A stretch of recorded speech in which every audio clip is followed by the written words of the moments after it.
আসসালামু আলাইকুম। দূরে এবং কাছে যে যেখান থেকে আমার আজকের ভিডিওটা দেখছেন আশা করছি সবাই ভালো আছেন। আলহামদুলিল্লাহ আমরাও আল্লাহর অশেষ রহমতে খুব ভালো আছি। প্রতিদিনের মতো আরেকটা ভিডিও শুরু করছি। আমার ভিডিওর কোনো অংশ যদি একটুও ভালো লেগে থাকে তাহলে লাইক করে, কমেন্ট করে, শেয়ার করে আমার সাথেই থাকবেন। আজকের ভিডিওটা শুরু করছি রাত থেকে। এখন প্রায় রাত 10টা বাজে।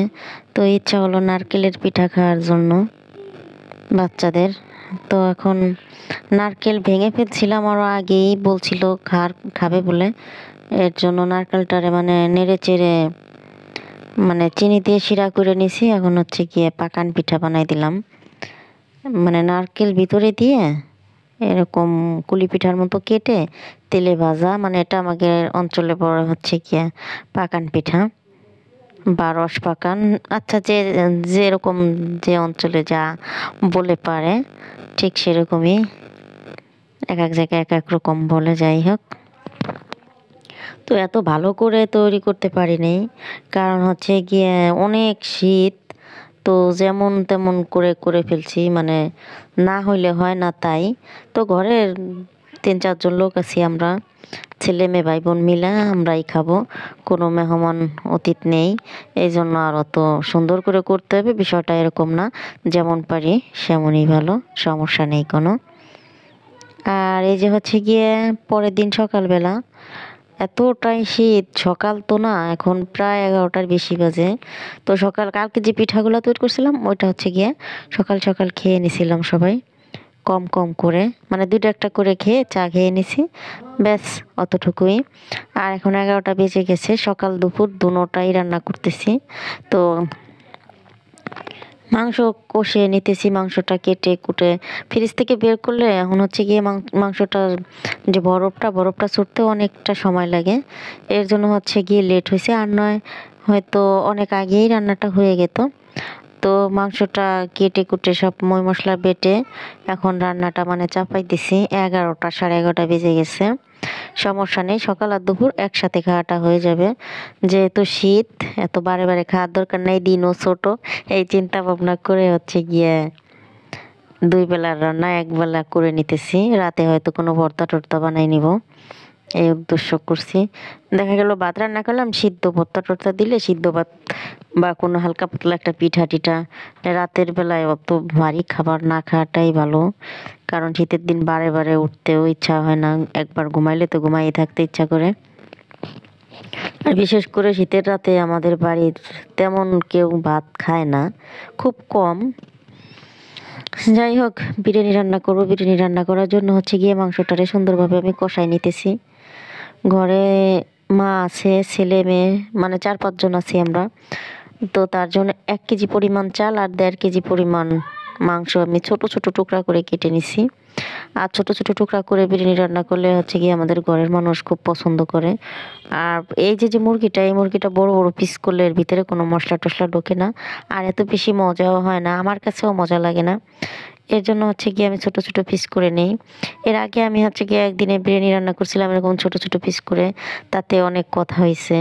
এই কেমন ধারণার পিস করা, মানে আমার রান্না হয়তো কোনো একজনের পছন্দ হয় নাই। আমার রান্নাটা যে সবার পছন্দ হবে বিষয়টা এরকমও না। আমার রান্নাটা আমার পছন্দ, আমার পরিবারের পছন্দ হয়, এটাই আলহামদুলিল্লাহ। আমি তো আর সবাইরে খাওয়াই না যে সবার আমার রান্নাটা পছন্দ হইতে হবে। এই কথাগুলো বলার উদ্দেশ্য হচ্ছে কি, কোনো একজনের পছন্দ হয় নাই তবে সে আমার ভিডিও সব সময় দেখে, এটা হচ্ছে তার উদ্দেশ্যে যে আমাকে কথাগুলো বলছে।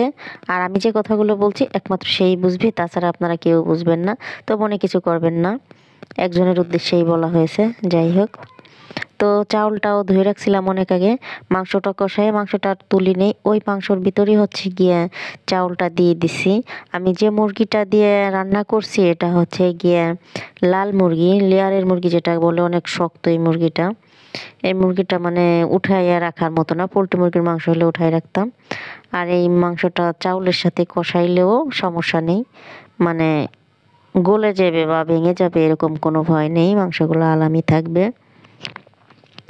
তো এরকমভাবে মাঝে মাঝে রান্না করলে আমার কাছে খুব ভালোই মনে হয়, মানে মাংস দিয়ে পোলাও খাওয়ার থেকে বিরিয়ানিটা আমার কাছে মানে একটু বেশি ভালো লাগে।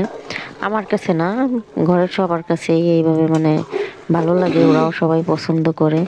আর শীতের সময় দেখা যায় মাংস রান্না করো আলাদা, ভাত রান্না করো আলাদা, মানে একটু অলসতা অলসতা ভাব লাগে। তো এইভাবে রান্না করলেই আমার কাছে বেশি ভালো মনে হয়, মানে অল্প সময়ে অল্প কষ্টে অল্প পানি ধরায় হয়ে যায়। তো মনে করছিলাম যে এই বছর শীত শুরু হওয়ার আগে এই বাসায় একটা গেজার লাগাবো, কিন্তু লাগানো হলো না। কারণ আমাদের টিউবওয়েলটা একদমই খারাপ, মানে যে কলটা খারাপ, ওটা দিয়ে যে পানি বেরোয় ও পানি গেজার লাগায় লাভ নেই। মানে একদম হলুদ হয়ে যায় কিছুক্ষণ পরে। যে পানি দিয়ে গোসল করতে পারবো না, রান্না করতে পারবো না, সে পানি, মানে সেই জায়গায় আর গেজার বসাই লাভ কি? এই জন্য আর গেজারটা বসানো হলো না।